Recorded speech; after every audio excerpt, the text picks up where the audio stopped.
ETF index mutual funds నేర్చుకుని stock మార్కెట్లో రాణించాలనుకుంటున్నారా? వెంటనే ఈ నెంబర్కి కాల్ చేయండి. నమస్తే, welcome back to Suman TV. Present మనతో పాటు ఉన్నారు అనలిస్ట్ మందర కృష్ణారెడ్డి గారు. నమస్తే సార్. నమస్తే అమ్మా. సార్, H1B వీసా హోల్డర్లు ఉద్యోగం కనుక పోతే మళ్ళీ ఇంకో ఉద్యోగం దొరకాలి అంటే వీళ్ళకి ఏదో 60 days గ్రేస్ పీరియడ్ ఉంటుందంట, అంటే change of status. In case మరి 60 రోజుల్లో ఉద్యోగం దొరకకపోతే వీళ్ళ పరిస్థితి ఏంటి?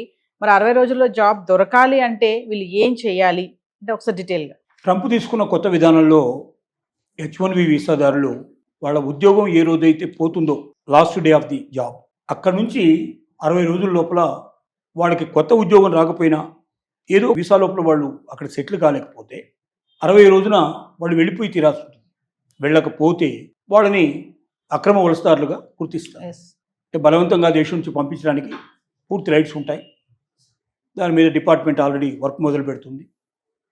వాళ్ళని అన్వేషిస్తుంది, పట్టుకుంటుంది, పంపించి ఏర్పాటు చేస్తుంది. ఇవన్నీ జరుగుతాయి. రెండోది, వాళ్ళ మీద తప్పుడు కేసులు కూడా పెట్టడానికి, అంటే వాడు తప్పు చేస్తున్నట్టుగా వాళ్ళ మీద కేసులు పెట్టడానికి కూడా అవకాశాలు ఉంటాయి.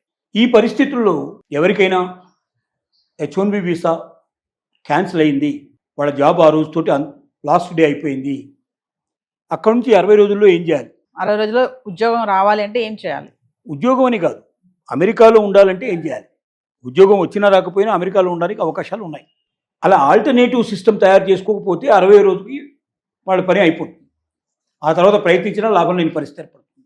నెంబర్ 1 ఏమిటంటే, H1B వీసాదారులు వాళ్ళ జాబ్ ఎప్పుడైతే పోతుందో కొత్త జాబ్ చూసుకోవడం అనేది ఒక మార్గం. అది 60 రోజుల్లో దొరికి తీరుతుందని నమ్మకం ఉంటే పర్వాలేదు. ఒకవేళ 60 రోజుల్లో ఉండదు, 60 రోజుల్లో దొరికి తీరదు, నాకు ఇంకా లేట్ అయ్యేటట్టుగా ఉంది అనే పరిస్థితి ఉన్నట్టయితే వేరే వీసాలకు మారడానికి ప్రయత్నం, ట్రాన్స్ఫర్ చేసుకోవాలి. నెంబర్ 1 ఏమిటంటే డిపెండెంట్ వీసా. భార్య కానీ భర్త కానీ H1B వీసా మీద ఉన్నట్టయితే ఆ డిపెండెంట్ ఎవరైతే ఉన్నారో, అంటే భర్త ఉద్యోగం చేస్తే భార్య కానీ, భార్య ఉద్యోగం చేస్తే భర్త కానీ, అలాగే పిల్లలు డిపెండెంట్ వీసా మీద ఉండడానికి అవకాశం ఉంది. వెంటనే ఏం చేయాలి? డిపెండెంట్ వీసాకి వాళ్ళు అప్లై చేసుకోవాలి. H4 అంటారు దాన్ని. H4లోకి మారాలి. మారినట్టయితే 60 రోజుల లోపల ఒకవేళ తనకు జాబ్ దొరకకపోయినా దేశాన్ని విడిచి పెట్టుకోవాల్సిన అవసరం ఉండదు. సేఫ్గా ఉంటాడు. సేఫ్గా ఉండడం వల్ల ఏంటంటే ఇంకో ఉద్యోగం ఎప్పుడు దొరికితే అప్పుడు H1B వీసాకు మళ్ళీ మారచ్చు. వీసాలు చేంజ్ చేసుకోవడం పెద్ద కష్టమైన విషయం కాదు, కానీ ప్రూఫ్ కావాలి. నాకు H1B వీసా దొరికింది కాబట్టి నాకు ఇది అవసరం లేదు, దాంట్లో చేంజ్ అవుతున్నాను, చేంజ్ పెట్టుకోవచ్చు. అది నెంబర్ 1. కానీ ఇందులో ఏంటంటే భర్త కానీ భార్య కానీ తప్పనిసరిగా ఇద్దరు ఉద్యోగస్తులు అయినప్పుడు మాత్రమే సాధ్యం కుదురుతుంది, లేకపోతే సాధ్యం కాదు. నెంబర్ 2 ఏమిటంటే విజిటర్ వీసా. విజిటింగ్ వీసా అది ఉందో, విజిటర్స్ వీసా అంటాం. B1 B2 ఉంటాయి. ఈ ముందు తీసేసుకోవాలి. తీసుకుంటే 6 నెలలు గడువు ఉంటుంది, మళ్ళీ ఒక 6 months టైం దొరుకుతుంది. ఈ 6 months లోపల ఏదో ఒక ఉద్యోగం సంపాదించుకొని H1B వీసాకి మళ్ళీ మారడానికి అవకాశాలు ఉంటాయి. ఇది ఒక మార్గం. 2 మార్గాలు అయిపోయినాయి. Student visa. 3వ మార్గంలో ఏంటంటే F1 వీసాలు, స్టూడెంట్ వీసాలు. స్టూడెంట్ వీసాలో ఏంటంటే కొన్ని డిఫికల్టీస్ ఉన్నాయి. మనం స్టూడెంట్ వీసా, ఆల్రెడీ నువ్వు H1B వీసా తీసుకొని ఉద్యోగం చేసి మళ్ళీ స్టూడెంట్గా ఎందుకు జాయిన్ అయ్యావు? పెద్ద ప్రశ్న. స్టూడెంట్గా జాయిన్ అయ్యేటప్పుడు నీ డిగ్రీ ఏమిటి? ప్రస్తుతం నువ్వు గ్రాడ్యుయేట్వా? అయితే పోస్ట్ గ్రాడ్యుయేషన్ అప్లై చేసుకుంటావు. పోస్ట్ గ్రాడ్యుయేట్వా? కొన్ని అడ్వాన్స్ కోర్సెస్ ఉంటాయి.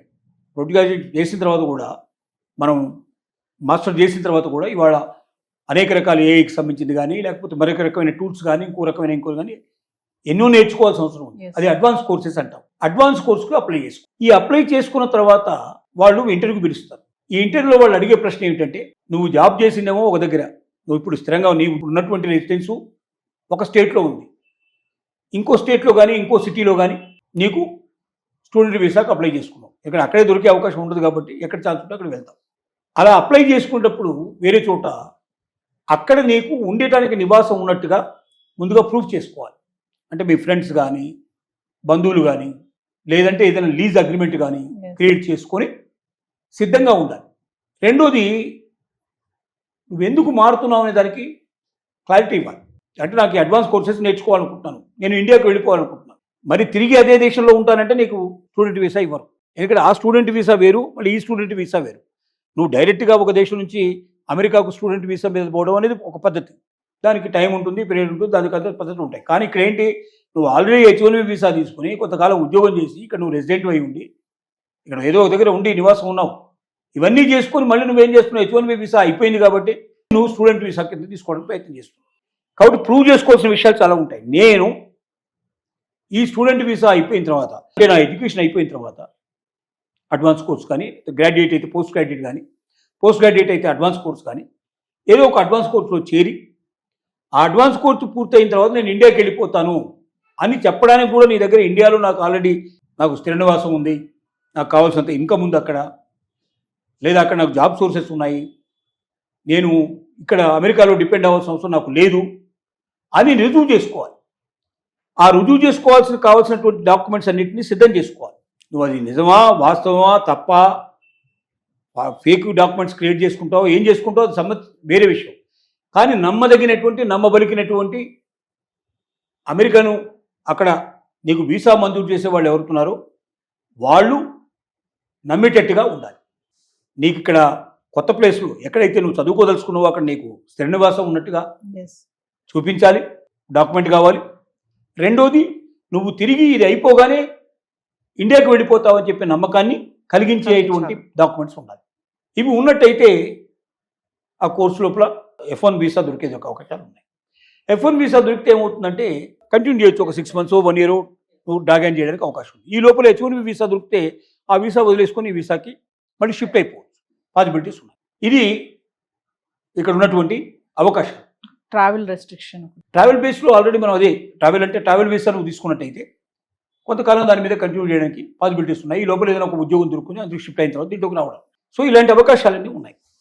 ఇవన్నీ ముందుగానే ప్రిపేర్ కావాలి. నీ ఉద్యోగం ఓడిపోతుందనే విషయం నీకు అర్థమవుతుంది ముందే. అలాంటి రోజున నేను సెలెక్ట్ చేస్తున్నావు అని చెప్పడానికి ముందే అవకాశాలు ఉంటాయి. కాబట్టి ముందే నీకు తెలిస్తే నువ్వు ఆ రోజు నుంచే మొదలుపెట్టాలి, ఈ ప్రయత్నాలు ప్రారంభించాలి. ఒకవేళ లాస్ట్ డేనే నీకు టక్కున తెలిసి ఈ రోజున నీకు క్లోజ్ చేసి నేను తీసుకెళ్ళి నేను పంపిస్తున్నారని ఉంటే అట్లా జనరల్గా ఉండవు. 1 month ముందే నోటీస్ ఇవ్వడం అనేది సహజంగా జరుగుతుంది.